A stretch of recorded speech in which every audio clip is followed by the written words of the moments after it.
Mereka takut setelah pusaran menghilang, mereka akan terjebak di sini selamanya.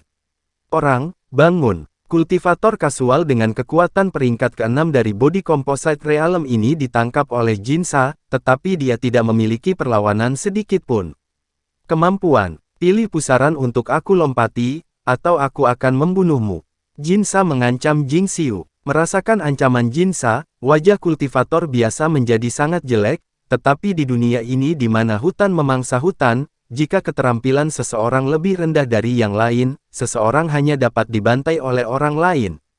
Semua orang menonton dengan tenang, dan tidak melangkah maju untuk membantu. Lagi pula, ini bermanfaat bagi orang lain. Seseorang yang membuka jalan di depan akan membuat orang di belakang jauh lebih aman. Chen Jing memperhatikan dengan tenang, dan tidak berhenti, lagi pula, dia bukanlah penyelamat. Melihat 5 pusaran, kultivator biasa mengertakkan gigi, lawan, bagaimanapun juga semuanya satu.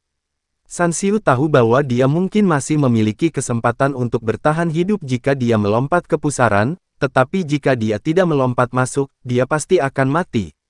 Saya melihat bahwa wajah San Xiu memerah, dan kemudian sosoknya bergerak, dan seluruh tubuhnya bergegas menuju pusaran air. Tanda seru. Segera, sosok pembudidaya biasa menghilang dari pusaran. Semua orang menatap kultivator biasa, dan menemukan bahwa setelah tubuh kultivator biasa memasuki pusaran, sejumlah besar distorsi ruang waktu muncul di dalamnya, langsung merobek kultivator biasa menjadi beberapa bagian, dan segera berubah menjadi tumpukan pasta daging. Kamu tidak bisa memasuki pusaran ini. Jinsa menulisnya, lalu meraih seorang biksu biasa lagi dan berkata, kamu pilih satu. Kultivator biasa tidak punya pilihan selain membuat pilihan, tapi kali ini, kemungkinan memilih salah satu dari 4 jauh lebih tinggi. Kultivator kasual ini juga terbang menuju pusaran, tetapi hasilnya sama dengan kultivator kasual pertama. Tanda seru, itu juga terkoyak oleh ruang yang terdistorsi, berubah menjadi tumpukan pasta daging. Kali ini, para pembudidaya nakal itu semuanya ketakutan dan berkeringat, karena takut mereka akan dipilih oleh Jinsa. Penggarap kasual ini seperti anak domba yang menunggu untuk disembelih. Tapi Jinzuo tidak bermaksud untuk berhenti, dan dia tidak merasa kasihan pada praktisi biasa ini. Jinsa mengikutinya dan terus fokus untuk menghormati para kultivator. Lagi pula, ada banyak kultivator yang menghormati di sini. Robek berkeping-keping dengan paksa. Melihat pusaran terakhir, semua orang tiba-tiba menjadi gugup. Saat berikutnya, tiba-tiba beberapa sosok terbang dari kultivator biasa, langsung menuju pusaran terakhir. Melihat ini, Ning Keichen dengan cepat mengedipkan mata, dan beberapa pelayan keluarga Ning juga buru-buru mengikuti. Tertinggal, 4 yang pertama semuanya tidak aman, jadi pusaran terakhir pasti aman. Melihat ini, Gao Qisheng melambaikan tangannya dengan tergesa-gesa untuk membiarkan beberapa pelayan keluarga Gao mengambil tindakan, tetapi dihentikan oleh Chen Ping. Turun, jangan bergerak, tunggu dan lihat apa yang terjadi. Chen Ping berkata kepada Gao Qisheng. Saat Chen Ping berbicara, Gao Qisheng tidak punya pilihan selain menurut.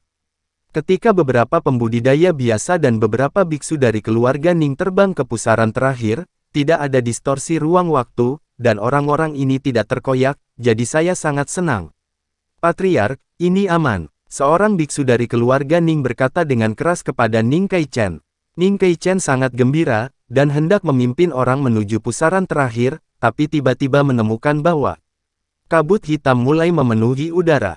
Segera setelah itu, saya melihat para pembudidaya yang masuk terbungkus kabut hitam satu persatu, setelah hanya beberapa saat berusaha, semua pembudidaya ini hanya tersisa tulang belulang. Ini, bagaimana situasinya? Apakah tidak ada yang selamat? Melihat ini, Ning Keichen langsung lengah. Dan kultivator lainnya juga berada dalam kekacauan, dan bahkan anggota Liga Iblis tersegel pun panik. Patah, apakah kita benar-benar akan terjebak di sini? Mengapa tidak satu pun dari 5 pusaran yang aman? Harta karun macam apa ini? Apakah itu mencoba menjebak kita sampai mati? Ketika Gao Qisheng melihat situasi ini, hatinya menjadi malu. Untuk sementara, semua orang kehilangan akal dan hanya bisa menunggu dengan tenang, kecuali 5 pusaran air. Tapi semakin kecil, dan ketika pusaran benar-benar menghilang, mereka akan terjebak di sini sampai mati. Tuan Chen, pikirkan cara cepat. Ji Yun menatap Chen Ping dan berkata, "Ya, Saudara Chen, kamu memiliki otak yang fleksibel dan banyak cara, jadi cepatlah dan pikirkan cara, kamu tidak bisa terjebak di sini." Old Sun juga berkata dengan panik. Chen Ting memandang kelima pusaran itu dengan tenang, sedikit mengernyit dalam pikirannya. Kemudian Chen Ping mengambil senjata yang patah, dan menggambar sesuatu di tanah yang hangus. Semua orang panik, tapi Chen Ping masih menggambar pola yang tidak bisa dimengerti. "Orang ini, apa yang kamu pura-pura? Semuanya menjadi seperti ini, dia masih punya pikiran untuk melukis." Ning Ken melihat Chen Ping menulis di tanah, jadi dia berkata dengan nada menghina. "Dia tidak mencoret-coret, dia seharusnya menggambar semacam lingkaran sihir." Ning Kei Chen memandang Chen Ping dan berkata dengan sungguh-sungguh. Jin Ran dan yang lainnya juga melihat ke arah Chen Ping, dan mereka sepertinya tertarik dengan apa yang Chen Ping tuliskan di tanah. Barat sangat tertarik. Saat Chen Ping selesai melukis, dahinya sudah bercucuran keringat. "Siapa di antara kalian yang memiliki cermin perunggu?" Chen Ping berteriak keras. Ketika semua orang mendengar teriakan Chen Ping, mereka semua saling memandang dengan cemas, tidak ada yang bergerak, karena mereka tidak tahu apa yang dilakukan Chen Ping. Baik Gao Qisheng maupun Ji Yun, mereka bukanlah perempuan yang baik-baik saja dengan cermin perunggu. Pada saat ini, seorang kultivator biasa mengeluarkan cermin perunggu. Chen Ping mengambil cermin perunggu dan meletakkannya di tengah lingkaran yang digambarnya. Bersamaan dengan semburan kekuatan spiritual Chen Ping memasuki lingkaran sihir mulai bersinar dengan cahaya keemasan. Cahaya keemasan berkeliaran di lingkaran sihir, dan akhirnya semua berkumpul di cermin perunggu di tengah.